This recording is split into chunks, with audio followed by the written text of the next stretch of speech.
Y para analizar este tema ya nos acompaña el doctor Hernán Pérez Luz, abogado, jurista, analista también, a quien le doy las gracias por estar con nosotros esta mañana. Bienvenido. Muchas gracias. Gracias por la invitación y un saludo a toda la audiencia. No, gracias a usted por estar con nosotros. Poníamos en contexto lo que está pasando, ¿no? Un poco ya la reacción, lo que genera este comunicado de la Embajada de los Estados Unidos notificando que a esa lista quizás de retiro de visas que se anunció el año pasado a miembros de la policía al hablar de narcogenerales, ahora pues extendería esta revocatoria de este documento que para ellos es un privilegio a funcionarios, miembros, elementos de la función judicial. ¿Qué interpretaría usted, doctor Pérez, hay detrás de todo esto? Bueno, detrás de todo esto es la confirmación de la lamentable impresión que tiene la ciudadanía, que de alguna u otra forma ha tenido relaciones con la función judicial, la lamentable imagen que tiene la función judicial de corrupción. No son todos, obviamente, no hay personas valiosas en la función judicial, pero lamentablemente es la excepción. Y la impresión que tiene la ciudadanía es realmente de un sistema que necesita de una reforma sustancial.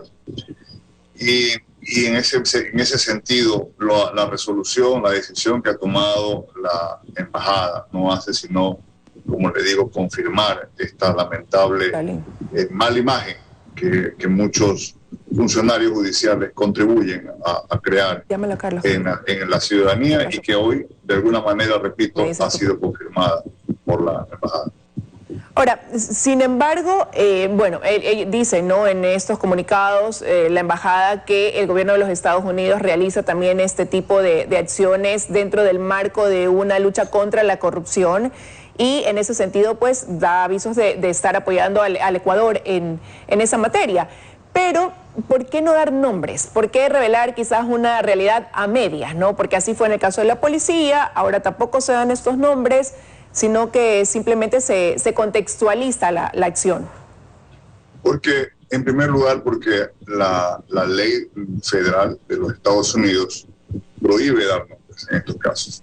La decisión como tampoco puede dar nombres de a quién le otorga la visa, ¿no?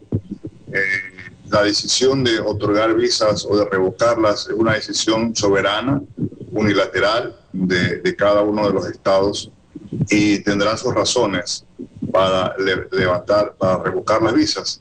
Y no creo que puedan ellos dar nombres y apellidos de las personas a las cuales se les va a revocar, se les ha retirado las visas.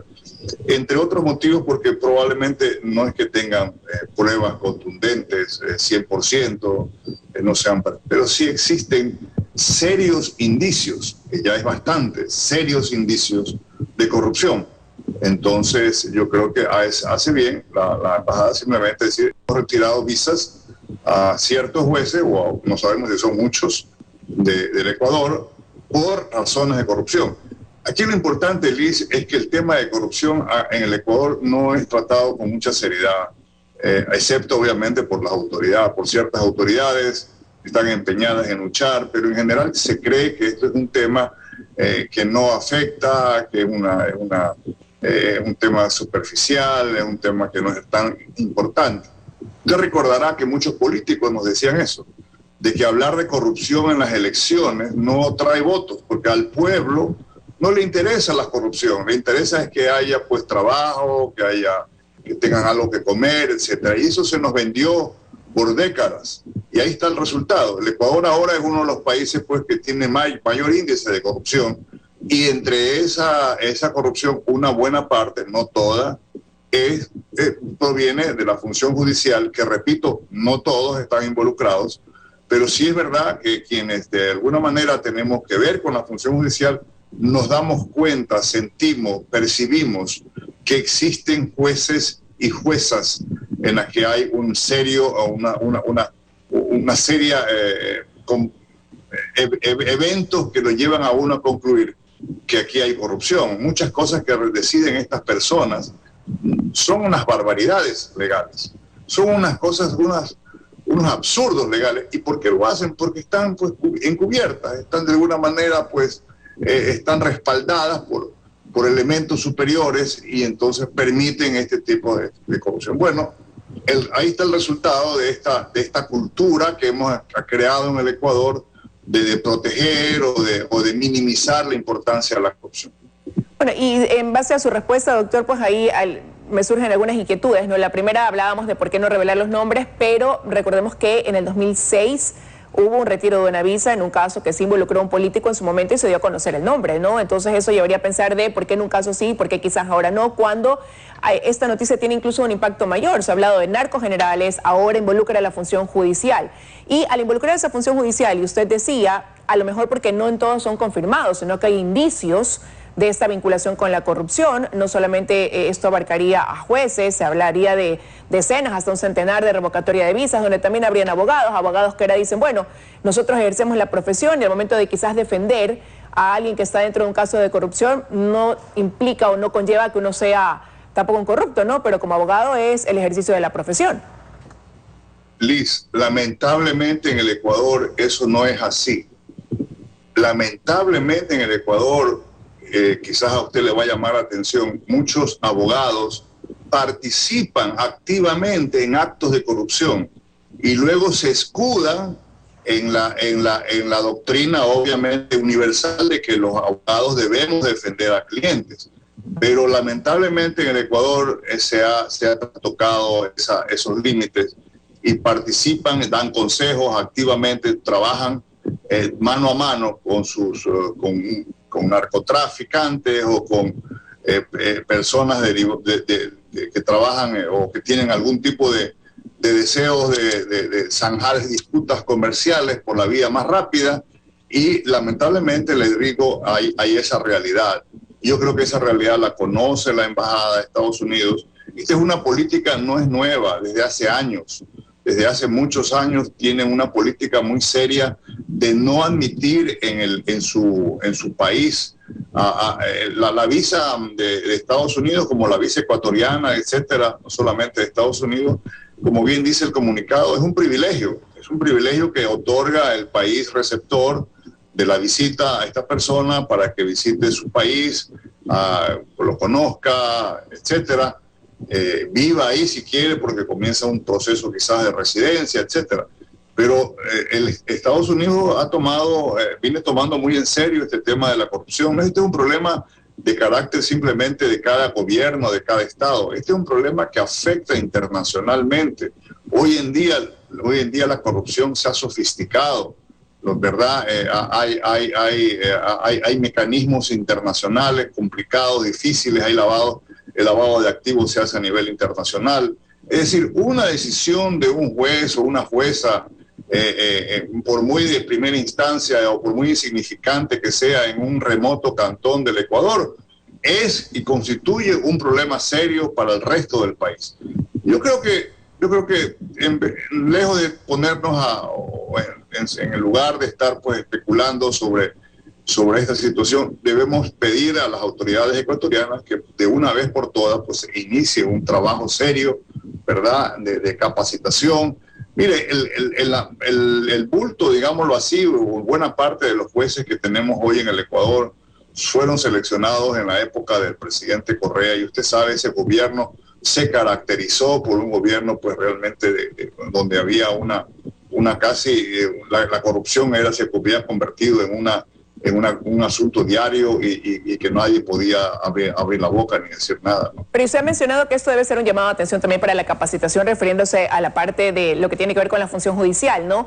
Pero, ¿qué esperar también de la actuación ya casa adentro como país una vez que Estados Unidos toma estas acciones? Porque por un lado el Consejo de la Judicatura hace este exhorto al Ministerio de Relaciones Exteriores para que solicite a la embajada mayor información. Ahora la función judicial ha solicitado a los magistrados que a la Dirección de Transparencia les digan a quienes le fueron revocadas las visas o no. Y por otro lado, pues el Contralor hace pocos minutos en este espacio decía que, bueno, ellos como Contraloría también pueden comenzar y abrir una especie de investigación, ¿no? Aunque el espectro es bastante amplio, así como lo han hecho en el caso de los generales de la Policía Nacional tras el pedido del Ministerio de Gobierno, y ellos han ampliado esa acción a 6 generales más que no estaban incluidos. ¿Qué esperar? Repito, ya puerta adentro, ¿no? Casa adentro, acá como país. Bueno, Mire, yo creo que el pedido a la embajada no va a resultar, no va a tener efectos. Sería muy raro. Yo no puedo hablar por la embajada, obviamente, pero no veo que podría tener mucho efecto.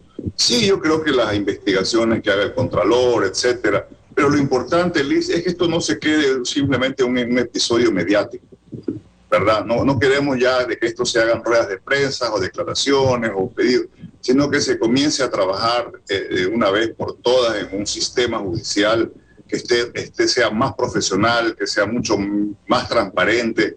Hay mecanismos. Hemos hablado, por ejemplo, del tema de los abogados. El Ecuador es uno de los pocos países en el mundo que no tiene regulaciones a la profesión de abogado.